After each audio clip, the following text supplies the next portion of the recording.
Hello guys, welcome back to my channel. तो आज का हमारा टॉपिक है टेमिंग ऑफ द श्रू। ये एक कॉमेडी है जिसे कि विलियम शेक्सपियर ने 1590 में लिखी थी।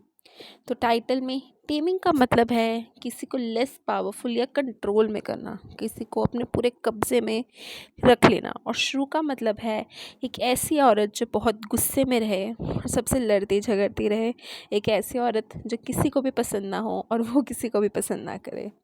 तो इसी टाइटल की कहानी से क्या कनेक्शन है ये हम आगे पता करेंगे। तो चलिए कहानी शुरू करते हैं। इटली के एक शहर पाडुआ में एक अमीर यंग आदमी आया है जिसका नाम है, उसके दो नौकर भी आए हैं, ट्रानियो और बायोंडेला। लिसेंटो इस शहर में पढ़ने आया है, पर उसका मोटिव बदल जाता है जब उसकी नज़र पड़ती है बियांका नाम की लड़की पे। वह एक यंग ब्यूटीफुल लड़की है जिसे देखते ही लुसेंटियो को उससे प्यार हो जाता है। पर इस सेटअप में दो मेन प्रॉब्लम्स हैं। पहली, बियांका को ऑलरेडी दो लड़के पसंद करते हैं, ग्रामियो और होरेंशियो। और दूसरी प्रॉब्लम ये है, बियांका अपने फादर बपिस्टा मेनोला की दूसरी बेटी है और बपिस्टा ने यह अनाउंस किया है कि वो पहले अपनी बड़ी लड़की की शादी करेंगे। बियांका की बड़ी बहन थी कैथरीन, जो कि एक बहुत ही गुस्सैल और घमंडी लड़की थी। बियांका के करीब आने के लिए लुसेंटो उसका लैटिन ट्यूटर बन जाता है और होरेंशियो बियांका का म्यूज़िक ट्यूटर। ट्रानियो, जो कि लुसेंटियो का नौकर था, वह लुसेंशियो की तरह तैयार होके पेपिस्टा से उसकी बेटी की शादी की बात करने चला जाता है। पर यह बात ध्यान रखिए, इस चीज़ का लुसेंशियो को नहीं पता। कैथरीन की मैरिज की प्रॉब्लम तब सॉल्व होती है जब होरेंशियो का दोस्त पेट्रूशियो, ये एक यंग आदमी है, वेरोना से पैडुआ तक अपने लिए एक वाइफ ढूंढने आए हैं। वह एक अमीर लड़की से शादी करना चाहता है, भले ही वो कैसी भी हो, बस अमीर होनी चाहिए। भले ही वो सुंदर हो या ना हो, समझदार हो या ना हो, बस उसके पास पैसा होना चाहिए। वह कैथरीन को बिना देखे उससे शादी के लिए हाँ कर देता है। वह अगले दिन बेपिस्ता के घर कैथरीन से मिलने जाता है और वहाँ कैथरीन और पेट्रिशिया की बहस हो जाती है, पर वह फिर भी कैथरीन से शादी करना चाहता है और दोनों की शादी कमिंग संडे पे फिक्स हो जाती है। उनके वेडिंग डे पे पेट्रूशियो खुद अपनी ही वेडिंग पे लेट आता है, इंटेंशनली लेट आता है, जिसे देख के कैथरीन डर जाती है कि कहीं वह शादी ना तोड़ दे और वो हमेशा के लिए कुंवारी ना रह जाए।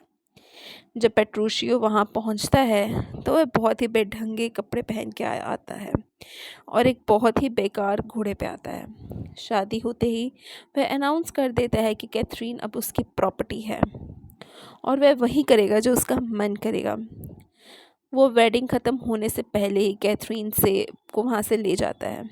वह डिनर लंच किसी चीज़ के लिए नहीं रुकता। जब वो अपने घर पहुँच जाता है तो कैथरीन को बहुत दबा के रखता है, उसे टेम करता रहता है, ना ही उसे खाना खाने को देता है और ना ही सोने देता है। वो एक्टिंग करता है कि कैथरीन इतनी सुपीरियर है कि वह उसे इन्फीरियर खाना कैसे दे सकता है और ना ही उसे इतने बेकार बेड पे सोने दे सकता है। इन शॉर्ट, वो कैथरीन को टॉर्चर कर रहा होता है। लुसेंशियो और होरेंशियो दोनों बियांका को प्रपोज करते हैं, पर बियांका लुसेंशियो को हाँ करती है और होरेंशियो को रिजेक्ट कर देती है। होरेंशियो फिर एक वेल्थी विडो से शादी कर लेता है। वहाँ पेपिस्टा भी लुसेंशियो और बियांका की शादी के लिए मान जाते हैं, पर ये चीज़ याद रखने वाली है कि पेपिस्टा लुसेंशियो के सर्वेंट ट्रेनियो को ही लुसेंशियो मानते हैं। असल लुसेंशियो को तो वो जानते भी नहीं हैं। पर पेपिस्टा पहले लुसेंशियो के फादर से मिलना चाहता है। ट्रेनियो एक ओल्ड मैन को उसके फादर बना के पेपिस्टा से मिलने ले जाता है। दोनों लुसेंशियो और बियांका वहाँ से भाग जाते हैं और लुसेंशियो का सर्वेंट ट्रेनियो वहाँ लुसेंशियो बन के बैठा रहता है। कैथरीन और पेट्रूशियो वापस पैडुआ आते हैं। पेट्रूशियो ने कैथरीन को पूरी तरह टेम कर चुका है और वह पेट्रूशियो को हर ऑर्डर मानती है।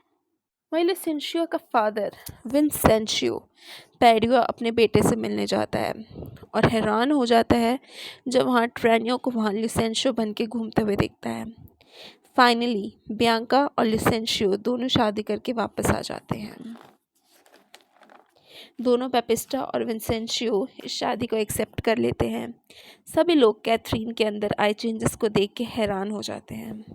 वो पेट्रूशो की हर बात मानती है और एक स्पीच देती है जहाँ वो हस्बैंड्स की तरफ वाइफ्स की लॉयल्टी के बारे में बताती है। तो इसी के साथ ये कहानी ख़त्म होती है। Thanks for watching and please subscribe to my